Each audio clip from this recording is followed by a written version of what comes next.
start, then thank you very much for the opportunity for letting me present in the Canadian Cloud Summit. I'm Vivian, coming from Denmark, actually, and I'm very grateful to actually kick off the Dynamics track here in the session.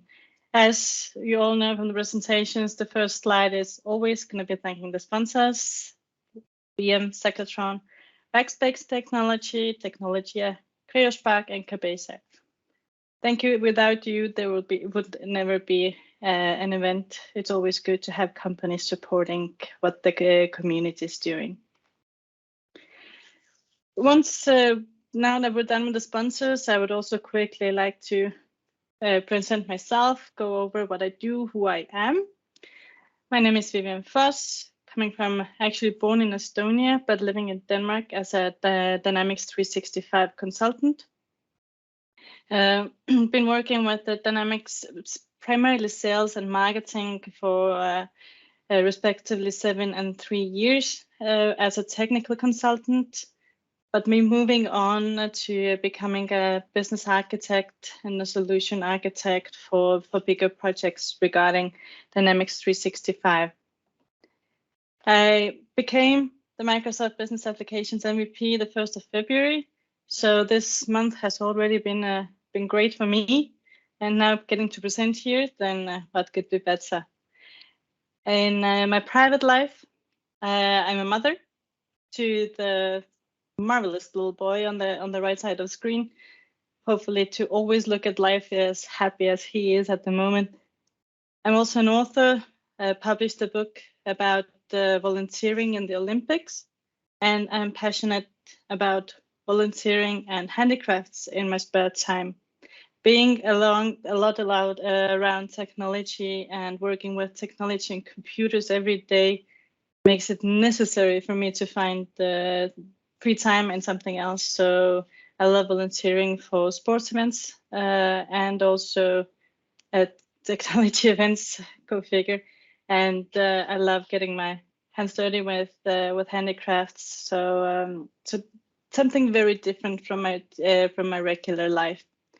On the screen here, you can also see my social media handlers. You have my Twitter, my LinkedIn, and my website or a blog. I usually try to post quite frequently about the subjects of Dynamics 365 sales, Power Platform, and also Dynamics 365 marketing, where I have kind of started off a track of tips and tricks when starting to use Dynamics 365 marketing and what to look out for and what to do. So yeah, that was a quick introduction to me. Let us start with the main topic of hand, which is moving to cloud. To be honest, the whole background of the session came to me when I was working on an extensive project when moving a Dynamics 365 8.2 version that was on premise to the latest version in cloud. It took us 3 years. The whole project took us 3 years to master, and there were so many learnings. There were so many things we could have done different. And but luckily there was also some things that we did right already the first time. So it was a great project, even though it also had me tearing my hair once in a while. So based on that project, I decided to also share the knowledge, what we learned, and these 6 points that I have here, those are the points that I find that make the core of the project. So with these points in mind, that is how you run, and that is the roadmap of your project. We start with an idea. It comes from somewhere. It either comes from your business or your sales department, or it comes from your IT department.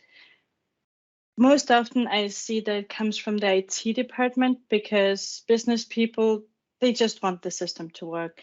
They don't know what cloud is, most likely. They don't know the difference between on-premise and on cloud. Besides the fact if Microsoft once in a while comes to them with some cool features that they know they cannot get because they're on-premise, then the idea primarily comes from the IT department, but it is important that still both, that it's not an IT-driven project as such. All parties need to have an equal pay in it for the whole thing to succeed. The idea can also just be a glitch. An idea can be something that you take further with your managers, take it up to the top level, and see if you can get it approved. But an idea can also be something that actually kickstarts the project already, so that when you take it to the top level for approval, then you actually already have something to present. And that is when we get to the preparation part of it. The preparation, as I see it, is not looking at the technology as the first part. It is looking at your business. It's looking at what is it that it doesn't work in your current system, both from the technical and the business side of things. It is looking into your users, looking into the methodologies that you're using, and making a list of things that are the main drivers for this project. There can be many things that you want to improve, but I recommend that you take 3 to 5 main drivers for your project and then make them the main focus areas. If you have too many focus areas for your project, it will get out of hand. You will have way too much on your hands, and it will get to be a way bigger project than you anticipated in the first part. Therefore, for our project, the one that I'm basing this on, apart from Rafael, I've done actually quite a few moving to cloud sessions, but this one kind of got close to my heart because there were so many different things going on there. And during this project, we actually focused on 7 different focus areas, which were Outlook integration, which was SharePoint integration, which was Dynamics marketing implementation. We went from click dimensions to Dynamics marketing. It was also reorganizing all the business processes, taking apart actually the sessions that we had with sales, or the division part with sales and customer service, and also starting to use field service. So basically we started to take the whole Dynamics platform that we had to use, and we just went all in. One of the greatest things was also, because the project started in around 2017, was the fact that the Power Platform just had become a thing. And that was what everyone was talking about. Everything needed to move with Power Apps, and we had to do everything with Power Automate. So every day I heard the word Power. It was Power this and Power that. So also when we looked and made the preparation for the project, we had to have some power in it, as you say. When we did the preparation, we put everything in files, we noted down, we had the ideas from one side, different sides, different departments, and suddenly we realized that, okay, we have all this material, but how is it that we actually organize it? And that is one thing that I say that one area that's important is the team. And I'll also come to focus more within this presentation about the team area, because that is important. You cannot just have a project without having a specific team members, and it's important that you have team members throughout your whole organization. Processes is the second area that I will focus more upon. And here I'm talking both the business and IT processes. They are different. You cannot put them in together. It is important that you both involve the business and you involve the IT, but you also involve customer service, operations, HR, and definitely also your management. Besides processes, you have communication. There are so many communication tools, but it seems really obvious, but communication is one of the areas that we were lacking within the project, that we never actually put focus on, and that resulted in that we had a rather bad first adoption, user adoption of the system that we created, and also that all of a sudden when we were working, there was a lot of focus on the project, but it clearly also only reached out to sales and IT, so the imminent parties of it. The rest of the company had actually no clue that something was happening. So if they asked for our resources within other projects, everyone was really surprised to figure out that we were booked 1,000%. So that is a very mislooked area, but communication is one of the one also a very important part. And as the very last thing, that is when we get to the technology part. As you can see in my list of things, technology I put as the last part, because without technology, of course, you will never have a Dynamics 365 implementation. But with the technology and without all the other 5 parts, you don't have a good implementation of the product. You will have a product, it will work, because Dynamics 365 implementing either sales or Dynamics 365 marketing, you will have a working product out of the box when you install it. But new users will know how to use it. You have no clue how it supports your business processes. You have no clue how, and the security, it will be out of the box, there will be security, but it doesn't support your business needs. And that is why it is important that you have all the 5 areas in place before you get to the actual technology part. Here you can see in bold, I have marked team, processes, and technology. These are the 3 parts that I see are the key elements of running a successful Dynamics 365 project.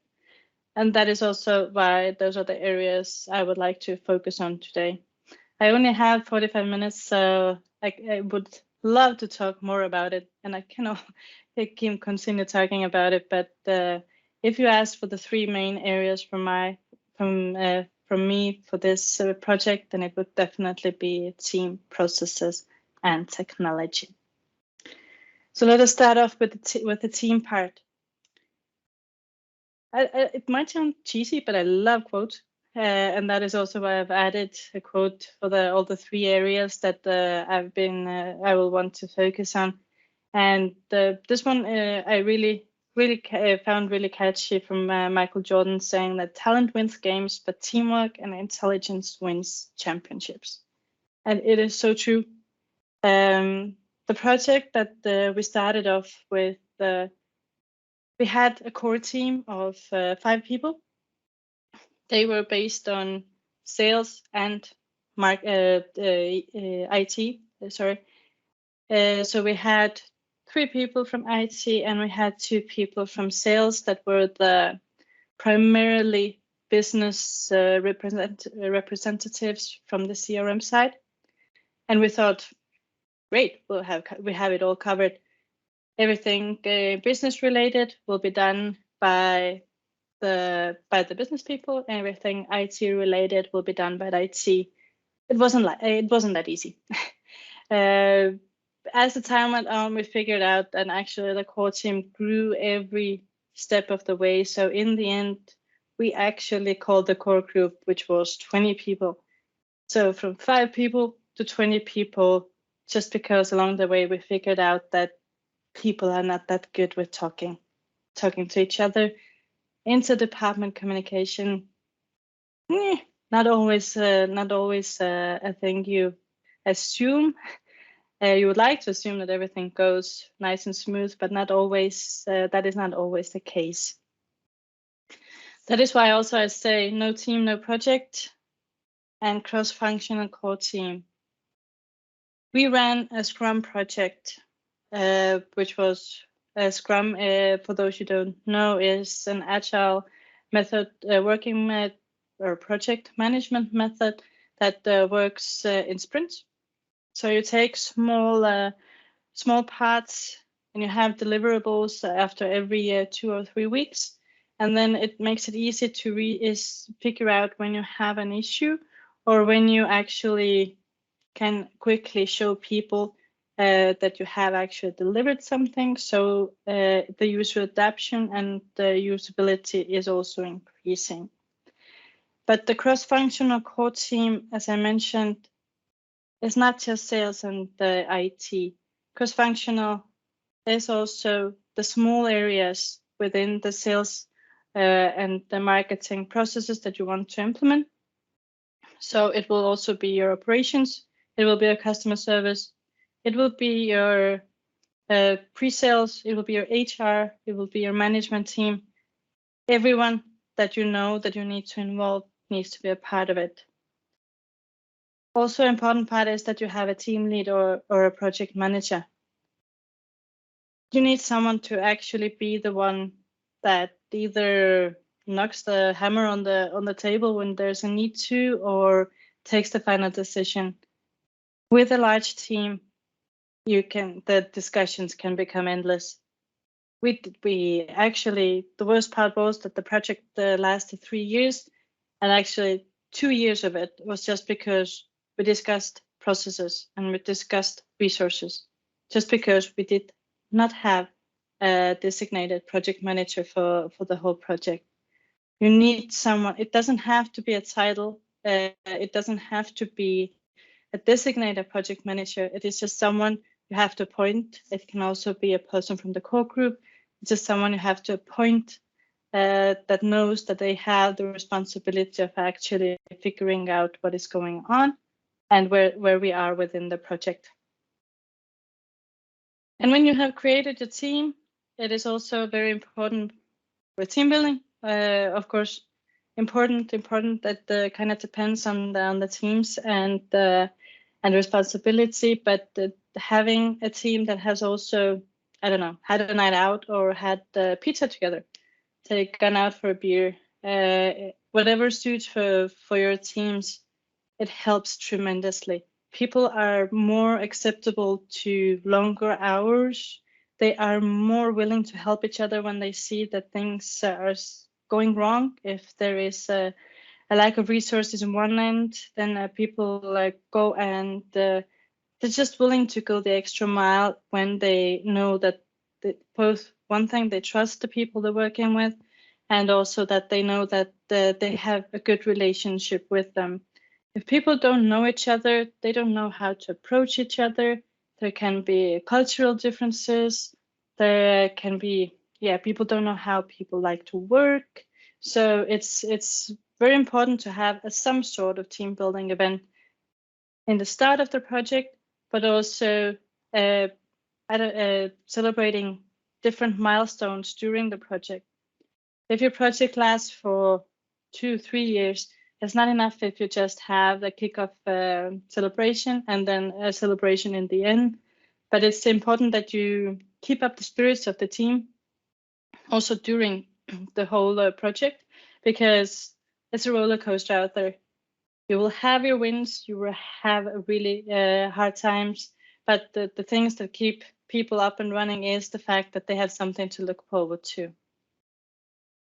And now, as a very Scrum way of saying, then I brought out the retrospectives. Retrospectives can also be held even if you're not running a Scrum method. Retrospectives are just a good way of unloading without having the feeling that you have to hold back. As important as team building is, being able to speak freely of things that are gone good, that have gone bad, things that people are missing, is just as important. Those of you that haven't heard of retrospectives before, it is, from Scrum, it is a meeting, but it can also be just a get-together or just a sum up, maybe twice a month, or once every 2 months, or how you have to figure out what works for your company. But it's important to have them regularly, because if there is that some people start to have a drift from each other, seem to have an issue, if there are people that seem to get annoyed by something but are not telling anyone, that also brings the dynamic down. And also it is very hard to have a successful teamwork if you know that some people are not putting their 100% in it and maybe are drifting away from the project.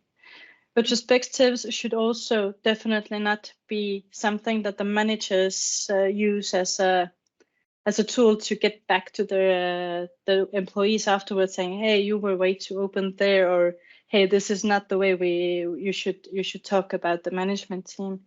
Retrospectives should be a place, a safe space for employees and the team members to talk out, bring out their frustrations, but also celebrate the good things that they think that happened within the last period. Say nice things. If they think someone did an awesome job, bring that out.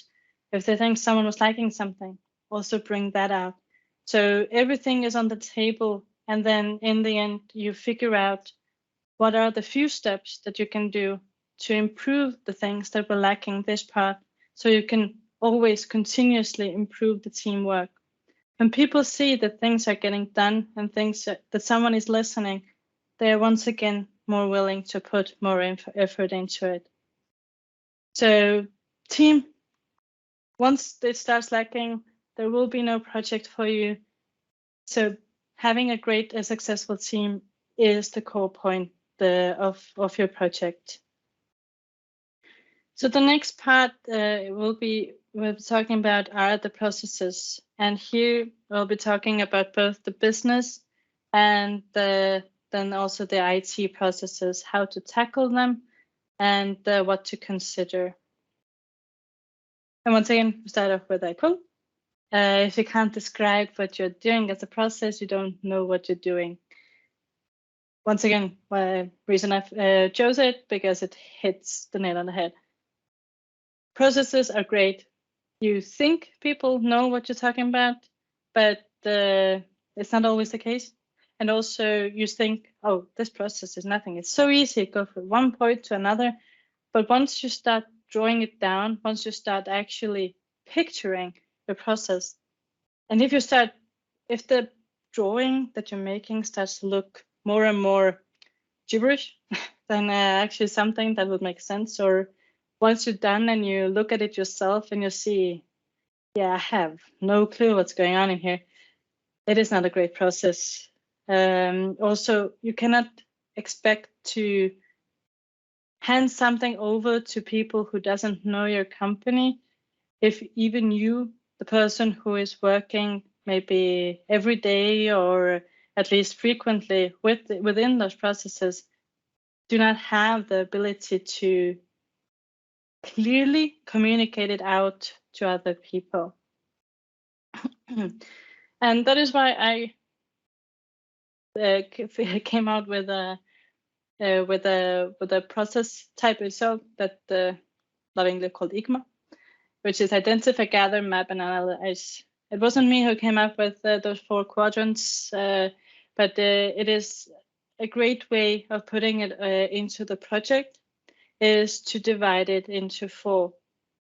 It will both be for the IT processes, but also within the business processes, where you start with the identify part, saying that noting down, and I definitely advise to write everything down that you do, either in small groups, but whole workshops. Things that we saw that were working when we worked within the processes was that we held frequent workshops with larger teams, when we then summed up the things we found, the brainstorming results, then we took it to the core team afterwards, and we were able to have a clearer picture of how the system should look like in the new online version. So the first parts are figuring out what are your main processes, how do they work, what is it that you're trying to solve with technology, and what are you trying to solve with your business processes. Are you happy with your processes? Are they solving what the needs are? Are they covering everyone's needs, or are they lacking something? And it is also the part with Dynamics. What is the technology part that you're trying to use to solve your needs? And what is it that you should definitely, if you know what is something that you definitely don't want to use? And then also always have clarifications and always have explanations to why, because the things you write down, and that's the reason why I say you always have to write things down, is because the workshop is 1 day, 2 day event, but the project is a thing that can, according to us, last 3 years. And people always remember that there was a workshop, but no one never remembers what was said in it. It will be, in the end, it will always be a discussion of, yeah, I remember at that first workshop we drew on the paper there, at some point someone said something. It is great. And they will probably write at that point, but if you don't have anything point down, it is very difficult to do it if you have to fight with the kind of demons, as you once said, for people trying to bring you back to something that happened maybe 2 years ago. It is also important that you follow up on the things you identify in the first part. Figure out all through the process if the things that you identified in the first part, if they still hold water, or if they have changed as you go along. And it's important that you're very adaptive. So both the technology-wise, but also the business processes-wise. As you figure out, as you get to know the technology more, you will have people coming with new requirements. They will be coming with new ideas and things to put in, but stay true to your ground. If you keep adding things to a project, the project will never end. Make a project, make a clear scope, and then add things to maybe phase 2, phase 3, what people come up with. Never put down the ideas people come with. It's always good to have that idea, but don't add too many things to your initial project. As we move on from the identify phase to the gather phase, that is where you gather all the information from relevant stakeholders. That will be the workshop that you pull in all the information, the tables, the drawings, everything you make, gather them up, make sure that there is access to all the information, and then you can move on to the map phase, which will then actually be something visual you draw as an as-is process. So how is it that things are currently based on the information you have gathered about the system you have now. With the as-is project, it is also there you can see from the technology-wise which kind of plugins you have. Is it how customized is your system? What is and also identify the plugins and the different parts that you have customized to make sure that when you get to the analyze phase, that it would be able, that we have the information needed to figure out if things will also be working in cloud. There are many things that can be directly moved to cloud, plugins as well, different customizations as well. But it's important that as much as possible is mapped before you start the actual moving process, because within the last phase, so within the analysis phase, you have the possibility to then, based on the information you gathered from the map, gather and identify phases, to figure out, okay, this is what I'm going to work with. This is what IT needs to work with. This is what business is working with. So here we have some concrete material that we can try and figure out if they are eligible to be moved to the cloud, or do we need to figure out a better way? For plugins, sometimes for our projects, we actually removed as many customizations and plugins as we could at that point, because we wanted to go standard. The reason why I'm giving it quotation marks as a standard is because I personally hate that word. There is so many interpretations of the word standard. It is every person that uses the word identifies the word differently, and then using it as to put a name to a whole project is impossible because people will have a different picture in their head when they're talking about it. But what we decided to do in our project was that we took the core Dynamics 365 sales and Dynamics 365 marketing products, and we tried to implement the processes that came within the project as much as possible with minor configurations. And there, where we, in the analysis phase, when we figured out our to-be, the mapping of the to-be processes, there where we could see that were critical that the out-of-the-box product didn't support, those were the areas where we put extra emphasis on trying to find new ways of solving them. That is also where all the power tools come in play. For example, there are a lot of plugins that we replaced with Power Apps. There's a lot of plugins that we, and workflows actually, within the Dynamics 365 sales system that we changed out with Power Automate. And that also, even though they are not part of the core Dynamics, they are still all working on the same platform, on the same database. So it would still be kind of a core part of it, rather than having a complete custom thing you do.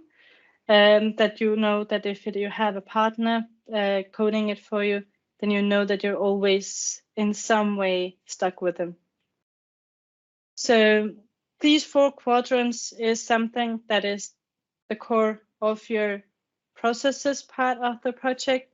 You identify, you gather, you analyze, you map, and then you analyze all the information given and everything you have. So you first of all draw out your as-is process map so that everyone is on the same page. You know what is relevant. And then in the last analysis phase, you draw your to-be processes. So as-is is the thing you have in your on-premise system, whereas the to-be will be how you want your system to be in the cloud version. And drawing it out, having something for people to see is essential for everyone to be on the same page. But as I said, the brain areas for me here in this was going to be team, processes, and technology. But I will also quickly go over communication, as you have so many different areas of the project.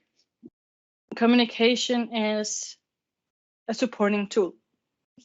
And that is also important that for your team lead or your project manager, that if you don't have a designated communication lead, then you can have that person take the lead also for communication, or making sure that all the surrounding areas or the whole company actually is involved, or at least have some kind of a knowledge of the project that you're running. Dynamics 365 implementations, even if it's sales or if it's just market impact, they are huge. They are a core part of your company. So having everyone getting the knowledge that something is happening, something that essential is happening, is giving a good vibe out to the company. Also the part that people get interested, they want to use the system, or if they know that the people are involved. And also the fact that more and more areas of the company get integrated into Dynamics systems. So it could be that HR in the future figures out, hey, they now made the whole great project about the sales and marketing. Why don't we see if we can use that in the HR department, or if it is the same for example, for the management or the backend IT to figure out if they can use the knowledge gathered within your Dynamics project into the future for their projects. And then we get to the technology part. That is, once again, you don't have a project with the other two areas that I mentioned about, but you would not have a Dynamics project without the technology either. And in the technology part, it is a good, very relevant here. I would say that technology is just a tool by Bill Gates, and that is so true. Technology does not make a CRM system. It is the supporting tool that that helps to show your processes out to your company. It supports your business processes. It should not be other way around. Your CRM, your Dynamics system is just a supporting tool to be able for your salespeople, for your customer service people, for your marketing people, to be able to be and perform at their best level. Nevertheless, technology is very important, and these are the resources that we use within our projects that helped us along the way of moving from on-premise to online. As you might have kind of figured, that the way we moved our solution was that we moved the core parts from, we moved the solutions. We used the solution checker tool that I have here in the top. That is a tool that is available both in the Maker portal of the Power Apps, but that is also a tool that is available in the XRM toolbox. It takes a solution, actually both, they can be on-premise, they can also be online. You have the possibility of checking whether or not there are any area within those solutions that do not reach up to the level of Microsoft's approval for the cloud. If there are some areas that you need to improve on, if there are some functions, or if there are some areas, libraries that are outdated, it will tell you, it will come with a report that you can see. The solution checkup tool is also available to use as a PowerShell tool. XRM Toolbox is the holy grail of tools when working with Dynamics 365, both on-premise and online. And for our migration and implementation process, those were the three tools we used to the UML diagram, the entity relation, the users team and security report. We use those to be able to map how our as-is technical processes and technical build-up of the system is. Within those tools, we were able to actually generate a good documentation and understanding about the technical areas we need to look into, what it is that we need to improve on, and how can we actually move those things online. We, as I mentioned before, we actually removed as many plugins as possible and continued on with Power Apps. We still have had custom entities. We still had custom customizations within the Dynamics on-premise solution, but within the solution checker, we were actually after we had used the solution checker and fixed all the areas that they were visible in the report, then we will actually just able to take and export the solutions we had on premise and import them into the online tenant that we had there.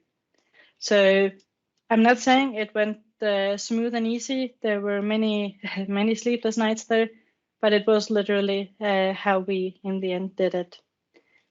The 3 tools also helped us to figure out how the users and teams can be moved. The users' teams are also different, working differently in terms of AD relation in online version than it is in the on-premise version. Because as out of the box, in the on-premise version, the AD integration only works as you create the user record, whereas in online, absolutely everything that updates, creations, deletions, everything you do in your Azure AD affect the way your users and teams are in your Dynamics 365 interface. So if it is that you don't have a good governance around user creation, that is a must to have, because once a user is deprecated or deleted in the Azure AD, then it will be automatically also deactivated within your CRM system, which can cause a lot of trouble if you didn't know that beforehand and that user is running business critical processes. That was one of the areas we figured out that needs to be focused on. Another area about the users, or another trick about the users that we've learned, was that we also wanted to migrate the deactivated users from the on-premise system. And that was a trick on its own, because you cannot really migrate them in an easy way. That is what we at that point used an external partner for. We had to create the dummy users. We had to create the users that were system users in a way that they didn't have any functionality in them, but they were so they didn't consume licenses, but they were still users in a way that if there was any historical data on them, then their name would still show up as a party, but they couldn't run any processes, or they couldn't be owners of any records as such. XRM Toolbox, there are a lot of tools there. Those were just a short set of them that we used as the primary. I have put links to all of the areas, both Solution Checker, to XRM Toolbox, to also these tools that you can check out. XRM Toolbox is something you download. Sorry. It is something you download that you have locally on your computer, and then you can use all the tools as you please.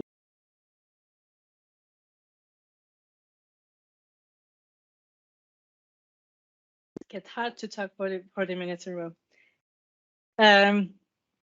Besides that, you have tools from Microsoft that you can use. You have Microsoft Fast Track team. That is a designated team that helps companies move their solutions from on-premise to online. You have to be eligible for it. You have to have a partner nominate you for it. They don't take everyone, but if you're eligible for it, it's a free offer from Microsoft, where you get I would say actually an amazing team of developers and success managers, and great cooperation with Microsoft to be able to push your things through, but also get workshops for such as go live readiness, system readiness, what is a pre project workshops. Also, you have, at least I know that we had weekly meetings with a Fast Track team member to figure out that the process actually is going on track, and if there is something we're missing. We were also able to, during our data migration, get an agreement from Fast Track team that they actually upped our usage levels, so that we didn't run into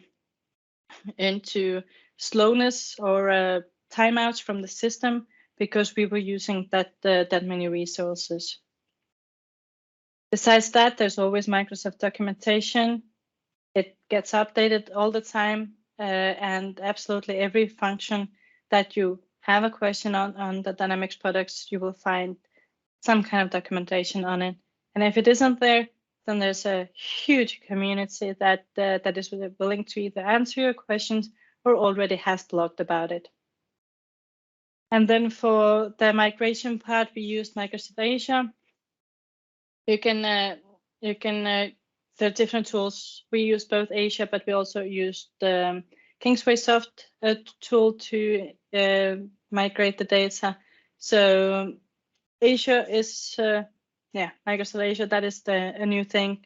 If you have some virtual machines, if you have some databases that you want to move online, then the Microsoft Azure migration tool is definitely something worth looking at. And that is also something that the Fast Track team can help you with, or in any cases, an external partner. And definitely the third part is to have, if you don't have the resources in-house, work with an external partner, and they will help you, guide you through the rainforest that there is of Microsoft, figuring out licenses, figuring out what helps you, and continuously supports you through your journey to the cloud. And now I have, see, here it was. That was it for me. There was very many information, a lot of information in a short time.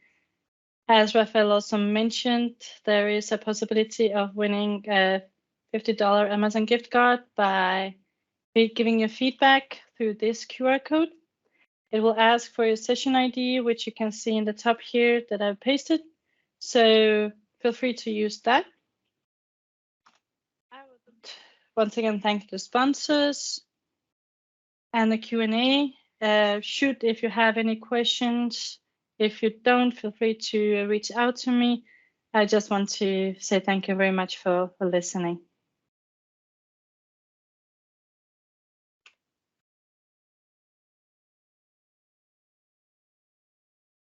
So that was it for me. Any questions?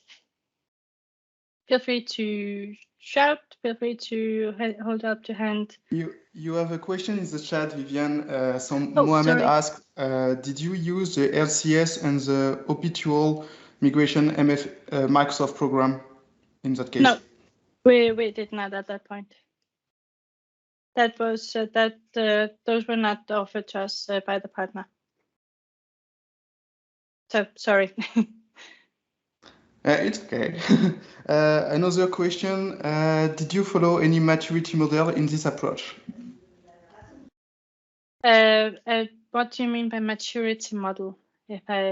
Just to make sure I answer the question correctly for you. Can you put a few more words? Can you precise the question in the chat, please? But I think here we are talking about perhaps a maturity model around the Power Platform governance, or perhaps I'm misleading here, but if you can precise in the chat, for me, the only maturity model around Dynamics 365 Power Platform is this one. It's why I would think that. No, the way we did things is also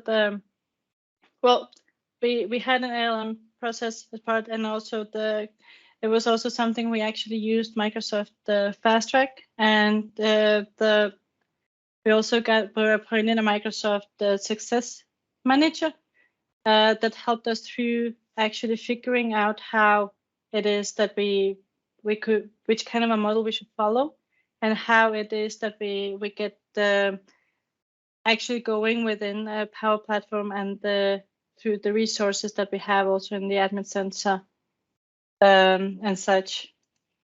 So in that sense, we used, I wouldn't call it exactly the maturity model as such, but it was something we kind of adapted along the way. We took we took the base of it, but it's because we wanted to go low code instead of the pro code as such.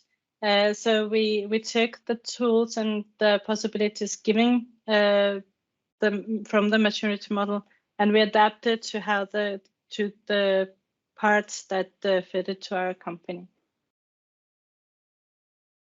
Yeah, we got some precision in the chat. Yeah, it was about the Power Platform adoption maturity model. So I don't know, because sometimes Dynamics 365 projects are more Dynamics 365 projects than Power Platform projects, even if Dynamics 365 applications are part of the Power Platform. But most of the case, and I think it was perhaps your case, it's a Dynamics 365 project, not a Power Platform one. But it is a kind of fine line, and it becomes the zone becomes grayer and grayer within Dynamics and Power Platform, because your Dynamics 365 solutions are actually a huge power app. Your Dynamics solutions are built on model-driven apps, so no matter what happens in the Power Platform, the governance, the ALM system, everything that goes around it, it all will affect your Dynamics 365 system as well. So you cannot just disregard what's going on there. So it won't be 100% separate, but it is still also a dynamic of its own. So yes, they're both huge areas in my head.